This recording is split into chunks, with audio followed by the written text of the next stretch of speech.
Barack Obama warning that we could see trillion-dollar deficits for years to come. He's also proposing a stimulus plan that could top $1 trillion. Joining us now from Washington to talk more about all of this is the former presidential candidate, Republican Congressman Ron Paul of Texas. So, Congressman, we know some of the details of this stimulus plan, combination of tax breaks and spending, maybe even tax subsidies for some people who don't earn enough money to actually pay income taxes. What do you think of the whole proposal that as you know it thus far?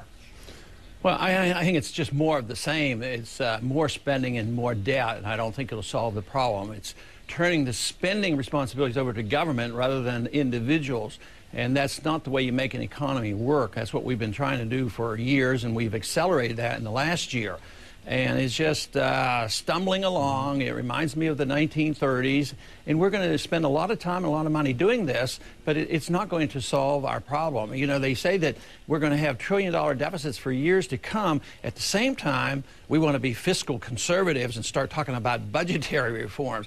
Like changing the budget is a tactical thing, and it's only a budgetary problem. But to me, it's a philosophic problem. Why are we spending all this money? Why do we run the world empire? And why do we have a welfare state? And how did we get ourselves into this mess? And how did we allow this monetary system to do this to us? But we cannot solve our problem by doing exactly the same thing that got us into this mess. This idea, Congressman Paul, of trillion-dollar deficits for years to come, it's almost like trillion has become the new billion. And if you say it quickly, maybe it doesn't hurt so much. But just how much pain could this leave for our children and grandchildren?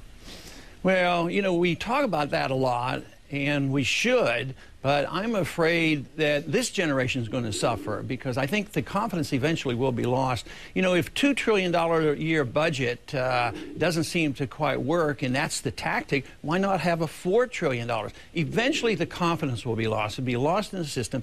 The financial system broke down because they lost confidence in it because it was built on illusions. But soon they're going to lose confidence in the dollar. Now that'll be a crisis that'll be much bigger than the crisis we're facing today. So if you were the president's chief economic advisor or you were running the budget office, what would you do?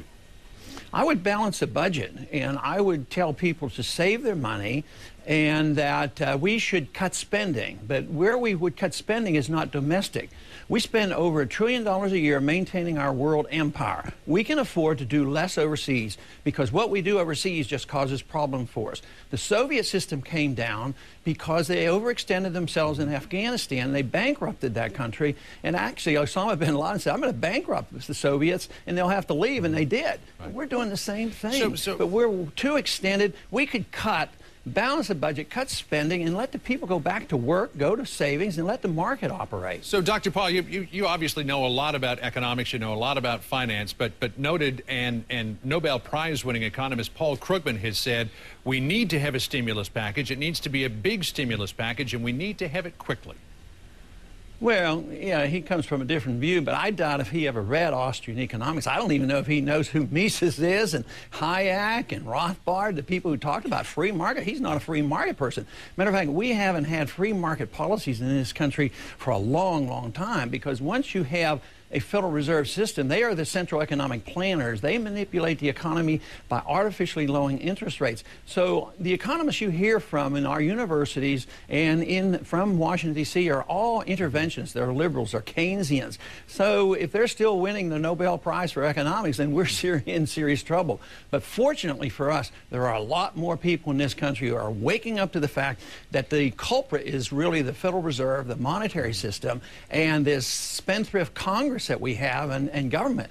And once that's realized and we have enough people, it will change because we can't continue to do what we're doing now. Well, something has to give. Yeah, there's no question that this idea of running multi-year trillion-dollar deficits is more than just a little shocking. Congressman Ron Paul, it's always good to talk to you. Thanks for coming in this morning. We'll see you again soon. Thank you very much. If this were a dictatorship, it'd be a heck of a lot easier. Just so long as I'm the dictator.